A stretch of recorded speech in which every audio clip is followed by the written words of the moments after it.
فتقول والمدن Et de Covid, on a discuté de ce sujet à plusieurs reprises, c'est les nouvelles pratiques commerciales et les nouvelles tendances qu'on commence à s'approprier ici chez nous au Maroc. Il se trouve qu'au niveau international, cette problématique a touché le monde entier. D'où, effectivement, une thématique assez importante que le mouvement international a mis sous les projecteurs du mouvement consumériste, c'est la finance numérique et la finance numérique équitable. Parce qu'il y a la finance numérique, mais maintenant on va tendre à une finance numérique qui est de plus en plus équitable et va devoir servir effectivement le consommateur en général et bien entendu une certaine partie aussi vulnérable du consommateur. Alors, qu'est-ce qu'on entend justement par une finance numérique équitable, Wadé Mehdi? Donc une finance numérique équitable, c'est une finance qui doit mettre en évidence l'inclusivité du citoyen, du consommateur, c'est-à-dire étendre l'accès à la finance numérique pour tous. On se retrouve actuellement donc dans une finance traditionnelle avec un manque d'accessibilité aux consommateurs qui sont éloignés, qui ne sont pas tout près des institutions ou des banques ou des agences bancaires. La démocratisation, on va dire. Effectivement, la démocratisation de la finance. Donc, et comme on sait très bien que déjà, juste au Maroc, donc ça, il y a quand même presque un nombre, si je dirais peut-être plus que le nombre de la population marocaine en ligne téléphonique et en portable. Ça veut dire que presque la totalité des Marocains disposent d'un téléphone portable. Ce téléphone portable qui est actuellement utilisé justement pour la communication, dans d'autres pays, ce moyen est utilisé aussi pour une finance, pour le financement, pour le paiement, pour tous les moyens qu'on peut effectivement utiliser. La preuve en est une lors du confinement et quand l'État a mis, quand le gouvernement a mis en place cette subvention d'une couche de population et que cette couche de population devait se déplacer effectivement dans des guichets bancaires pour pouvoir retirer de l'argent. Donc imaginons que ces gens-là disposent de moyens connectés pour pouvoir utiliser effectivement leur smartphone, leur téléphone et payer, avoir accès déjà à la disponibilité de leur argent et utiliser aussi ce moyen pour pouvoir commercer et payer leur achat. C'est ça l'idée d'avoir effectivement une consommation de services financiers numériques inclusive. La deuxième des choses, c'est avoir une finance numérique qui est sûre. Cela veut dire atténuer les dommages causés par les escroqueries ou bien entendu les fraudes ou l'hameçonnage ou toute autre pratique qui peut, dans le domaine de la finance numérique, nuire aux intérêts du consommateur. Donc, nous constatons à longueur de journée que certains consommateurs donc, se font dérober de leur disons des montants, d'avoir effectivement certains personnes qui utilisent effectivement l'Internet pour arnaquer les consommateurs les plus vulnérables, d'utiliser, donc de frauder ou d'hameçonner certaines personnes. Donc dans ce contexte-là,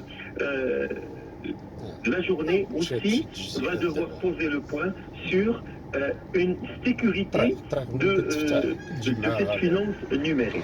Il y a aussi la protection des données et des données personnelles et la confidentialité aussi des données personnelles. C'est un élément aussi très important. Et, il faudrait aussi que la finance numérique, pour qu'elle soit aussi une finance numérique équitable, il faudrait sauvegarder les données de chaque consommateur dans des finances numériques. Alors là, il faudrait aussi revenir à l'arsenal juridique qui est mis en place au niveau national et effectivement voir à quelle mesure, jusqu'à quelle mesure cette protection, ces données du consommateur sont-ils protégées. Bien entendu, on parle aussi de la durabilité dans la finance numérique. Il faudrait aussi comprendre que pour avoir une finance numérique équitable, donc c'est garantir certains éléments dans l'écologie, effectivement, et que cette finance numérique soit responsable aussi socialement et écologiquement. Donc bon, et là on sait très bien que pour cette pratique de finance numérique, nous préservons effectivement beaucoup l'écologie et bien entendu au niveau social. On doit aussi travailler pour mettre en place, d'ailleurs c'est le but aussi de ces journées-là au niveau international, de mettre en place un accélérateur de la finance numérique équitable. Donc vous appelez donc les entreprises, les gouvernements et les décisionnaires politiques à s'assurer que la finance numérique, vous le disiez, inclusive, sûre, protectrice des données et confidentielle et durable. Donc comment, Mehdi, avec un arsenal juridique, avec la mise en place d'un arsenal juridique qui répond justement à ces attentes? Alors le comment, ben, effectivement, c'est ce que nous allons pouvoir remonter comme information pendant ces journées-là. Vous allez constater que cette année-là, le mouvement international de protection du consommateur n'a pas mis le point justement sur l'événement du 15 mars, mais on a mis, on va devoir organiser un événement à partir du 14, c'est-à-dire à partir d'aujourd'hui jusqu'au 18 mars 2022. C'est la première fois que ça arrive au niveau de l'organisation internationale que nous allons célébrer c'est la semaine du consommateur, de la protection du consommateur pendant une semaine. Remarque que la différence qu'il y avait les années passées entre la journée du consommateur international et celle question nationale, c'est que ça fait depuis 2011 que le Maroc organise des événements pendant une semaine au lieu d'organiser effectivement un seul événement le 15 mars. C'est quand même un élément très important parce que l'organisation internationale a suivi un tout petit peu l'idée du mouvement consumériste marocain qui a mis en place la semaine nationale des consommateurs. Justement, c'est l'occasion de sensibiliser le consommateur à ses droits et aussi ses devoirs, parce qu'il y a les droits, il y a aussi les devoirs. Ben oui. Oui, il y a les droits du consommateur, bien entendu, mais aussi il y a les engagements du consommateur. Et à cette occasion-là, donc, la Fédération nationale des associations du consommateur, donc, conjointement, et pour accompagner effectivement cet événement qui est sous le thème de la finance numérique équitable. Donc à travers toutes les villes du Maroc, nous allons mettre en place un guichet consommateur, c'est-à-dire, si on veut dire, une journée ouverte pour les guichets consommateurs qui va se déplacer. Il va sortir de son enceinte et se mettre dans un espace public pour effectivement sensibiliser le consommateur et lui dire effectivement que le guichet consommateur, c'est outil qui est mis à la disposition du consommateur pour pouvoir demander le conseil, pour pouvoir demander l'information et s'orienter bien entendu et trouver des solutions à ces problèmes.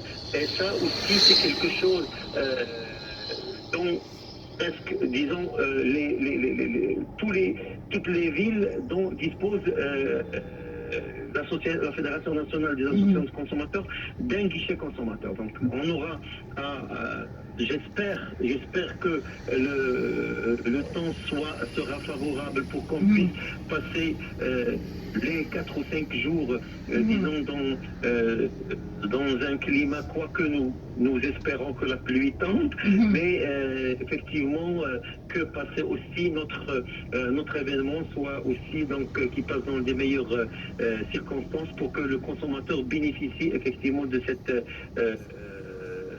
événement. Alors, parlez-nous justement de l'événement du vendredi 18